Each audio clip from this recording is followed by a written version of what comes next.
vamos conversar agora com o dono da Clínica São Vicente, o cardiologista Luiz Roberto Londres.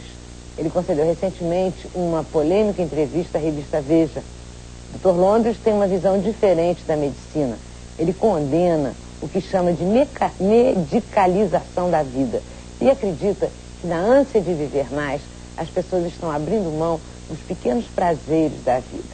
A entrevista do Dr. Londres, a Veja, fez tanto sucesso que bateu o recorde de correspondência dos leitores. E antes da gente começar a conversar com ele, eu já trago uma frase do próprio Dr. Londres, Dr. Luiz Roberto Londres, cardiologista, e a gente pode resumir, né, a filosofia dele com relação à medicina assim. Ele disse: o paciente é tratado como um número de estatística, um corpo desprovido de vontade e de história.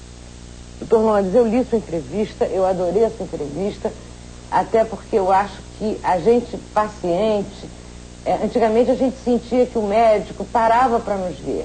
Ele examinava, ele até olhava aqui, né?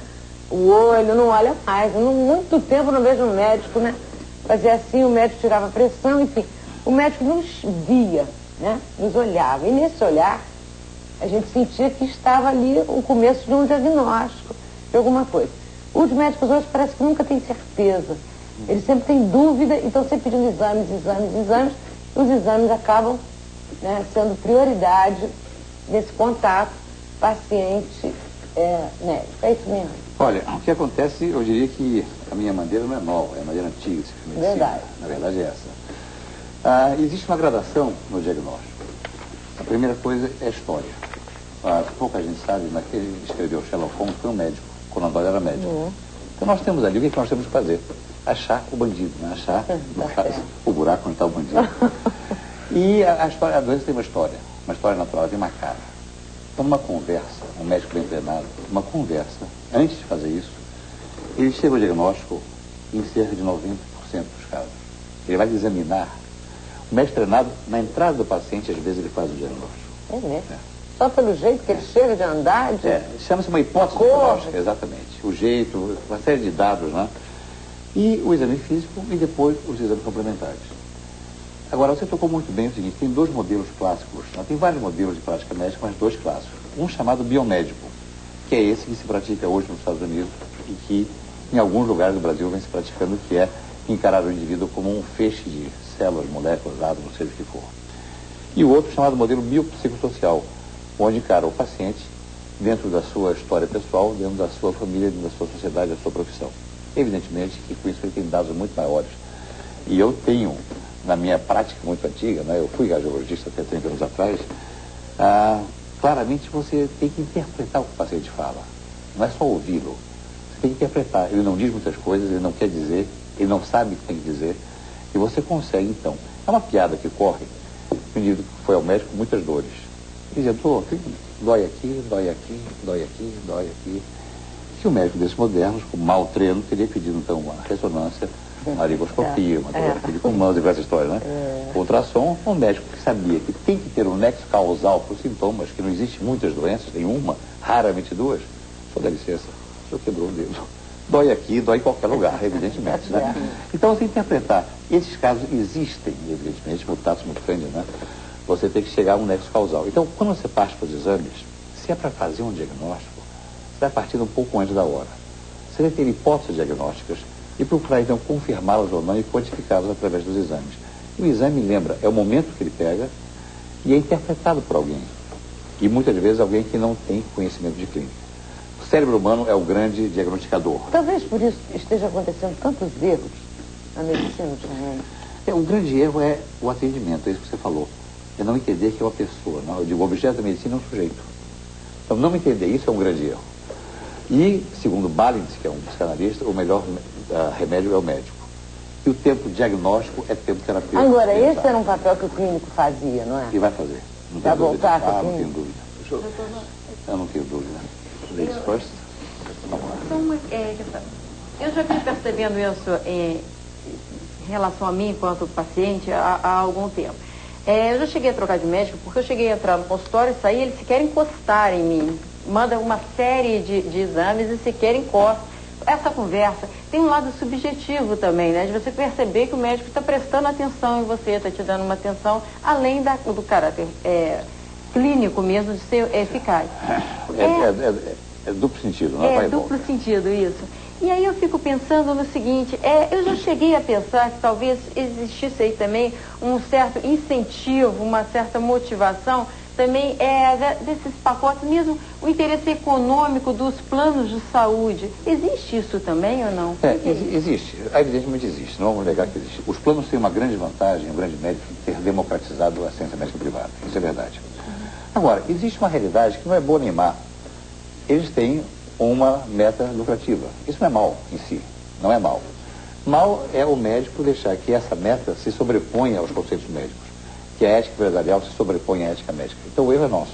Né? Eu faço autocrítica. O que acontece é que a tendência é pagar mal a pessoa mais importante, que é o clínico.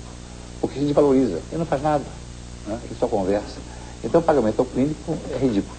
E pagam bem aos exames complementares, por quê? Porque são aparelhos caros e tal. E com isso o clínico também ocupa menos tempo, se preocupa menos em se reciclar ou se instruir e pede os exames. Se você foi e o médico não te encostou e pediu o exame, você não foi ao médico. Na verdade, você não foi ao médico nenhum. Tem que procurar outro médico, é óbvio. Na Alemanha foi feito um estudo, está citado na entrevista, há 4 décadas, da década de 50 até a década de 80. E o estudo de acuidade diagnóstica, de acerto diagnóstico. E viu-se que apesar do grande arsenal tecnológico envolvido hoje, que é a ressonância, a tomografia, ultrassom, biópsia, endoscopia, a exceção do câncer ficou igual ou piorou. Como? Porque o tempo da consulta foi substituído pelo tempo dos exames. E a grande arma é o contato com o médico. Medicina é algo pessoal. Qual o papel que o senhor atribui à formação dos médicos e à escola de medicina? Como é que o senhor vê isso nesse quadro? Olha, é uma coisa chamada pedomorfose. É uma palavra muito pomposa, né? Mas seria uma metamorfose através da forma infantil, larvar, que é o estudante. Né? Sem dúvida, aí é a grande mudança. A grande mudança seria as escolas se conscientizarem, e começa aqui ali a pipocar. Né? Se conscientizarem que no currículo, você ensinar, como no meu tempo, cardiologia, pneumologia, tá bom, isso é um detalhe. Agora, ensinar sabedoria médica, diagnóstico clínico, julgamento clínico, antropologia médica, psicologia médica, filosofia médica, isso agora se começa. Já uma portaria do Ministério da Educação de janeiro, acho que de 99, onde coloca, muito bem colocado, as características do médico. Né? Se nós seguíssemos aquilo, estaríamos muito bem. Mas existe em todo o nosso lado profissional, educativo e prática uma preguiça. Né? As coisas parecem que não têm muita importância o que vai acontecendo. Então, essas mudanças vêm através de uma conscientização. Eu acho que essa entrevista me chamou a atenção pela quantidade de respostas, né? Incrível, e pela, segundo a vez, 98% de aprovação. Então não disse nada de novo, disse coisas velhas. Só que a consciência começa a aparecer e de repente as pessoas puxam, era isso que eu queria dizer. Eu acho que o senhor, acho que está na hora. O senhor principalmente chamou a atenção para o bom senso. Eu acho que estava abandonando essa relação. Então, o senhor chega a falar de alimentação. Chega até a falar de um cigarrinho por dia, não faz mal nenhum. Que ninguém consegue fumar um cigarro por dia, agora é óbvio que não faz. Sim, mas é interessante essa importância do prazer para a saúde. Isso eu achei a coisa mais interessante da sua entrevista. Alguém tem dúvida?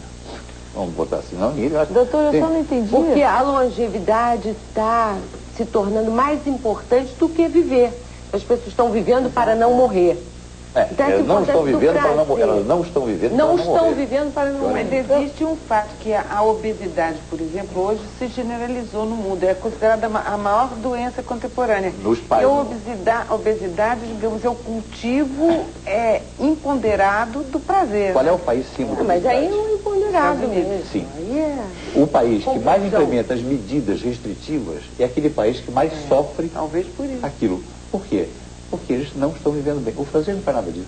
Exatamente. O francês bebe à bebe, vontade. come, fuma, aqueles cigarros horríveis, aqueles boluados de tanto, né? Tem até um Patê, ditadozinho, queijo, chocolate, o espanhol também. sim, Tem um ditadozinho que fala, né, comecei uma dieta, né, há 2 semanas. Como é que é? Comecei uma que é dieta? de 14 dias.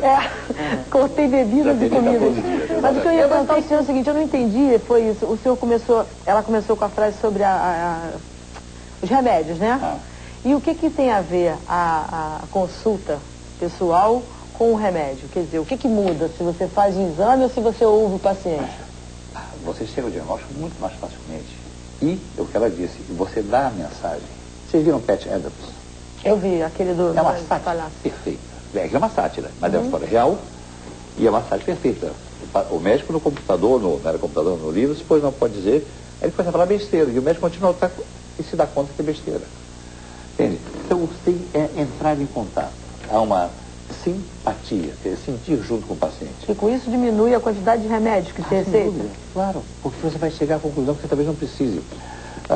Lembra, todas as teorias físicas antigas, né, ainda em vigor, são simples. Causa e efeito. Agora existe uma coisa chamada o estudo da complexidade. Então é muito diferente. Então você não tem uma dor. Para esse sintoma um remédio, esse sintoma um remédio. Não. 10 sintomas, eu dou um remédio, 8 vão embora, mesmo que não sejam atingidos diretamente. Nós somos complexos. Já biologicamente somos, psicologicamente nem se fala, né? Está se vendo o seu depoimento. Então, o que acontece é que não é uma solução simplista. Não é simplesmente, você tem que entender uma situação numa complexidade que não é a simplicidade de uma equação linear, causa e efeito. É muito diferente.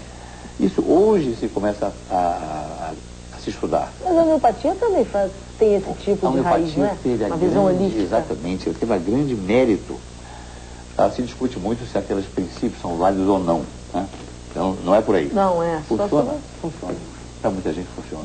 Isso eu é acho negável. que tem uma coisa... E, principalmente, ela manteve essa visão com essa palavra tão bacana e tão desvalorizada hoje, que é holística. Holística, né? Uma coisa desse encontro paciente-médico que eu acho amoroso, que... Né?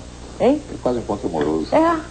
É uma coisa de interação, de confiança, de depositar naquele médico a minha doença. Isso. E ele vai me curar, ele é meio super-homem, não é? Eu vou ganhar esses efeitos. Quer dizer, só o fato de estar ali, de colocar o que eu sinto, eu acho que já metade da doença acaba. Olha, existe um estudo, tem um antropólogo espanhol que é o papa desse modelo que eu falo, chamado Pedro Laín Entralgo, falecido ano passado.